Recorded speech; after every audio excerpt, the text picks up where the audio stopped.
A very good morning to all of you dear students. I hope you all are fine at your home.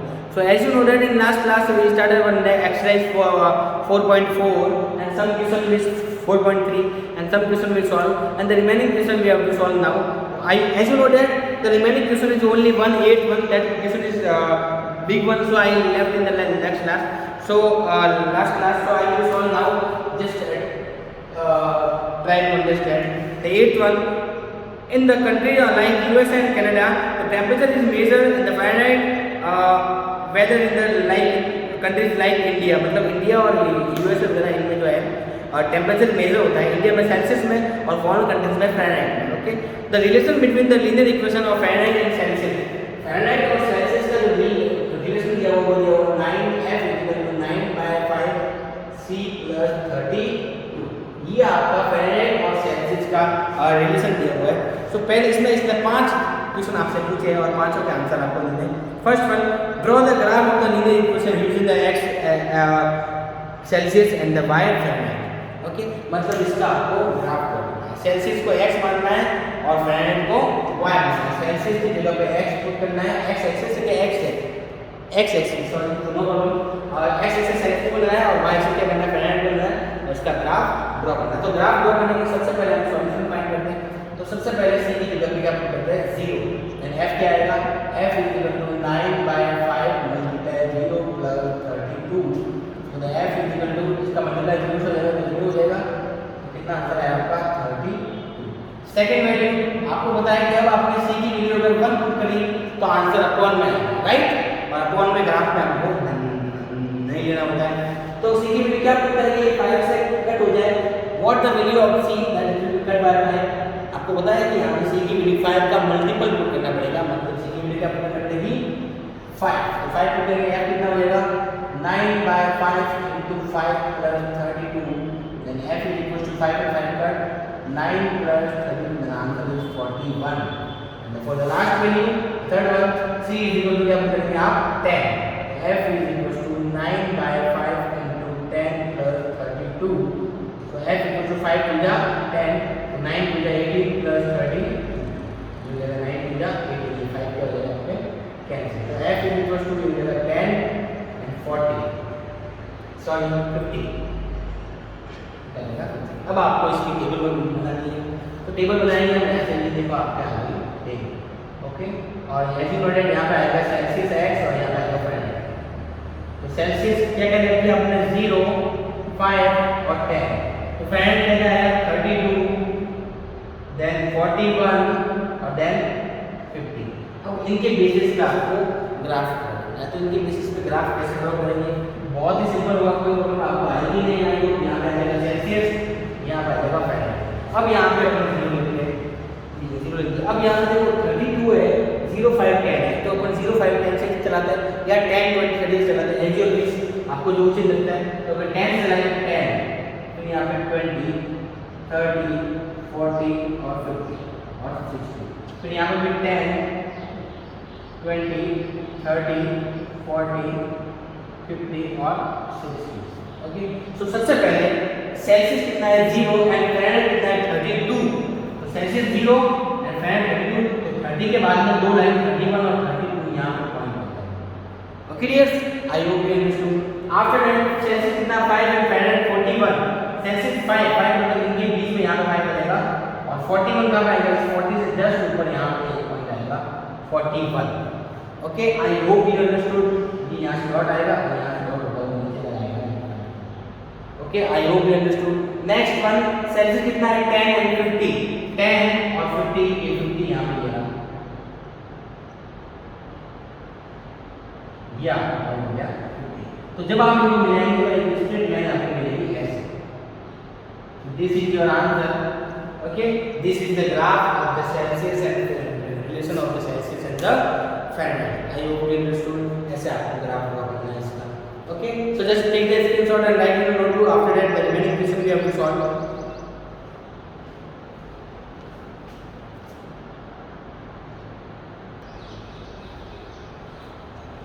Okay, student. So now the second, third, and fourth and fifth question is there. In second one, if the temperature Celsius is equal to 30 degree, अगर Celsius 30 हो तो Fahrenheit कितना होगा third one में अगर Fahrenheit 95 है तो Celsius कितना होगा। फोर्थ वन में अगर टेम्परेचर सेल्सियस 0 हो तो फ़ारेनहाइट कितना होगा, और फ़ारेनहाइट 0 हो तो सेल्सियस कितना होगा। इसमें दो क्वेश्चन पूछ दिए। और लास्ट वाले में इज देयर एनी टेम्परेचर, ये अभी मैं थोड़ी देर बाद एक्सप्लेन कर लेता हूँ।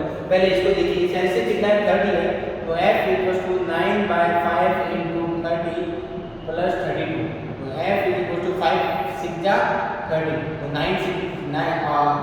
54 plus 32, तो F equals to 6 and 86 degree Fahrenheit. Okay, तो ये आपका अगर F C 30 है तो कितना होगा 86। आई होप यू अंडरस्टूड।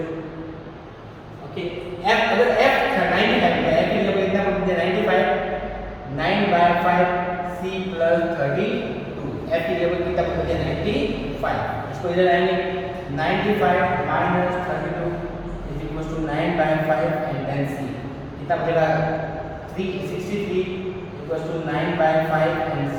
मल्टीप्लाई में 5 तो आ जाएगा, मल्टीप्लाई में 63 मल्टीप्लाई बाय 5 और डिवाइड बाय 9, तो 9 7 जा 63। C is equal to 7 multiply 5 then 35 degree Celsius. तो अगर ये F इतना है तो C इतना हो जाएगा। आफ्टर दैट अगर C 0 है, C 0 है तो F कितना हो जाएगा, देखिए if C is 0, ये आपका फोर्थ है और ये आपका फिफ्थ है। अगर C is 0 है तो जब C 0 है तो यहाँ कितना रहेगा F is equal to 9 by पहले यहाँ पे लिख दे C is equal to कितना है 0 है, तो F कितना हो जाएगा 9/5 into 0 plus 32, तो F is equal to ये हो जाएगा 0 plus 32, देन आपका आंसर आएगा 32। दूसरे केस में पूछा अगर F is equal to 0 है, अगर F 0 है तो C कितना होगा, तो F 0 है, F कितना पूछा 0, 9/5 into C plus 30, तो ये इधर आएगा क्या हो जाएगा 0 minus 32 और 9/5 into C। After that negative 32 और 5 आ जाएगा मल्टीप्लाई 9 डिवाइड देन C, तो C कितना आएगा आपके दोनों का मल्टीप्लाई करने पर 5 to 10 negative 5 to 10 carry 1 5 to 160 by 9, 160 by 9 तो आप जब डिवाइड देंगे तो C is equal to negative 160 by 9 में जब आप डिवाइड देंगे तो डिवाइड दे आप 169 9 बचा 9 कितने बचेगा 9 10 कितना बचेगा भाई, यहाँ बचेगा 7 70, मतलब इसका आंसर इसको ही छोड़ दे। अब कट हो रहा है तो कट नहीं देंगे, आपका आंसर है नेगेटिव 160 by 9। पॉइंट में निकालने की आवश्यकता नहीं है, ये आपको सीधा आ जाएगा नेगेटिव 160 by 9, इसको पॉइंट में सॉल्व करने की जरूरत नहीं। Okay, I hope you understood. Minus 32 हो जाएगा, 5 आ जाएगा मल्टीप्लाई में और 9 आ जाएगा डिवाइड में। Okay, after that last question very important है, इसके अंदर ये पूछा है तो सेल्सियस और फ़ारेनहाइट दोनों में क्या ऐसा कोई टेम्परेचर है, इज देयर एनी टेम्परेचर, ये अब क्या कर रहा है is there any temperature numerically same of the both Fahrenheit and Celsius, if yes then find it। क्या ऐसा कोई टेम्परेचर जिसमें फ़ारेनहाइट और सेल्सियस सेम हो, तो ये दोनों क्या होता है सेम, तो अगर सेम हो तो इन दोनों को मान लो क्या मान लो इनको x, तो आपको वैल्यू क्या है F equal to 9/5 C plus 32, दोनों में क्या बोलते हो x, तो 9/5 x plus 30 सेम है, इसलिए इसको दिलाएंगे क्या होगा x minus 9/5 x equal to 30, तो x कितना आएगा 5 हो जाएगा आपका 5x minus 9x equal to 32, कितना बचेगा माइनस का 4x, ये 5 इधर आके मल्टीप्लाई कर 32 multiply 5, x equal to 32 multiply 5 by negative 4 और काटने के बाद कितना आएगा 88 बार कटेगा और नेगेटिव 8 से यहाँ नेगेटिव नेगेटिव 8 to 5 मतलब नेगेटिव 40, तो बिल्कुल ऐसा एक टेम्परेचर है जिसके दोनों सेम है, और वो क्या टेम्परेचर है C इक्वल टू यस, यहाँ पे आंसर आएगा आपका यस, और C इक्वल टू नेगेटिव 40 होगा और F कितना होगा नेगेटिव 40। इस टेम्परेचर के दोनों सेम है, मतलब C इक्वल टू नेगेटिव 40 और F कितना होगा नेगेटिव 40, तब ये दोनों क्या आएंगे same.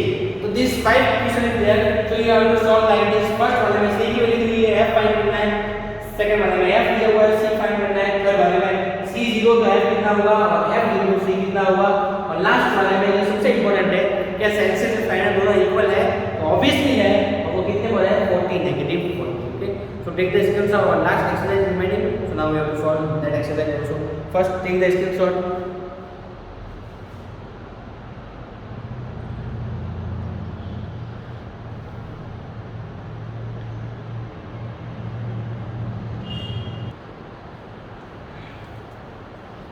Okay student, so the our next or last exercise 4.4. So this exercise is not important due to the exam view. ये वाली जो एक्सरसाइज है आपकी एग्जाम के अकॉर्डिंग इम्पोर्टेंट नहीं है, कभी ना तो एग्जाम में आई है और ना कभी आती है, फिर भी मैं आपको एक्सप्लेन किया देता हूँ कि कैसे इसकी सॉल्यूशन करना है.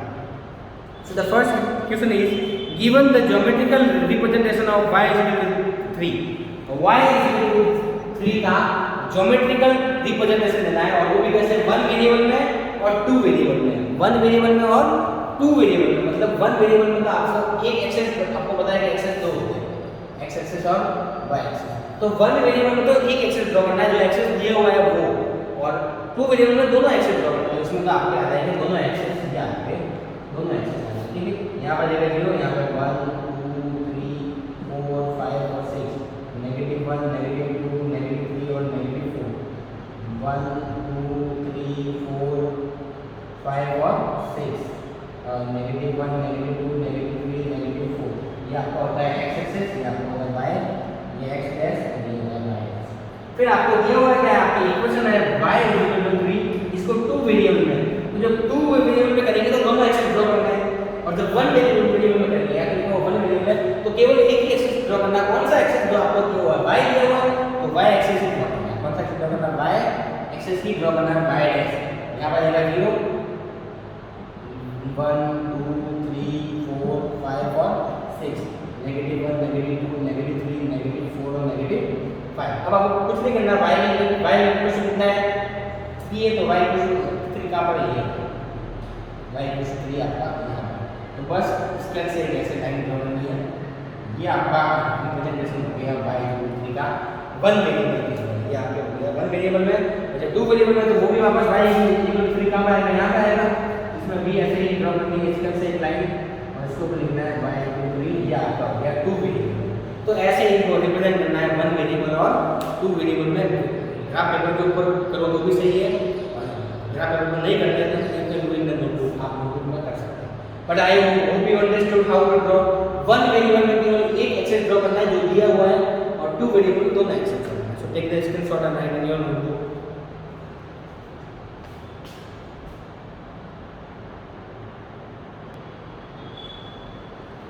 Okay student, so the next also same line is give the geometrical representation of 2x plus y 9 is equal to 0. इसका रिप्रेजेंटेशन देना है और 1 वेरिएबल में और 2 वेरिएबल में. तो पहले इसको थोड़ा सिंपलीफाई करके सॉल्व कर देते हैं. तो क्या हुआ, 2x equal to -9, x equal to -9/2 मतलब -4.5. तो जहाँ पे -4.5 है वो आपका आंसर माना जाएगा. तो 1 वेरिएबल में पहली बात तो x है, तो अब x एक्सिस ड्रॉ करेंगे, ना कि y एक्सिस. कौन सा है, x है, तो x एक्सिस आपका यहाँ पे होता है. ये होता है 0 1 2 3 और 4, ये x, और यहाँ पे क्या होता है आपका x डैश. ये आएगा आपका -1 -2 -3 -4 -5 -6. तो आपका जो आंसर है वो -4.5 क्या है, x इक्वल टू -4.5. कहाँ पर आएगा, वो 5 और 4 के बीच में आएगा यहाँ पर. अब आपको ऐसे लाइन बनानी है, इसके ऊपर लिखना है 2x plus 9 equal to 0. Okay, same here यहाँ पे इसको थोड़ा सा इंक्रीज करके आगे, क्योंकि वो है x ये -5 और ये -6. वापस वही है, यहाँ पे आ जाएगा आपका 3. ओके, x कितना है, x इक्वल टू है -4.5. -4.5 मतलब वही है, तो यहाँ पे आ जाएगा आपका ये आपका 5 हो गया, ये आपका -4 हो गया. तो यहाँ पे आएगा आपका -4.5.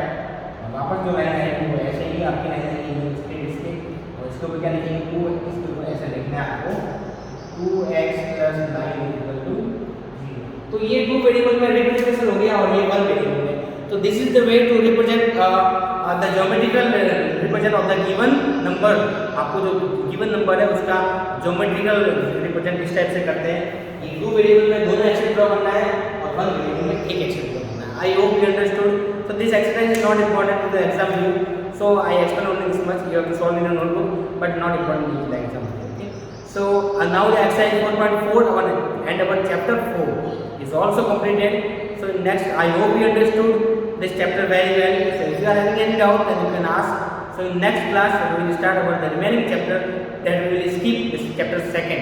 तो चैप्टर 2 हमने स्किप किया था, अब उसको हम रिमेनिंग नेक्स्ट क्लास में स्टार्ट करेंगे. Okay, thank you and take the screenshot.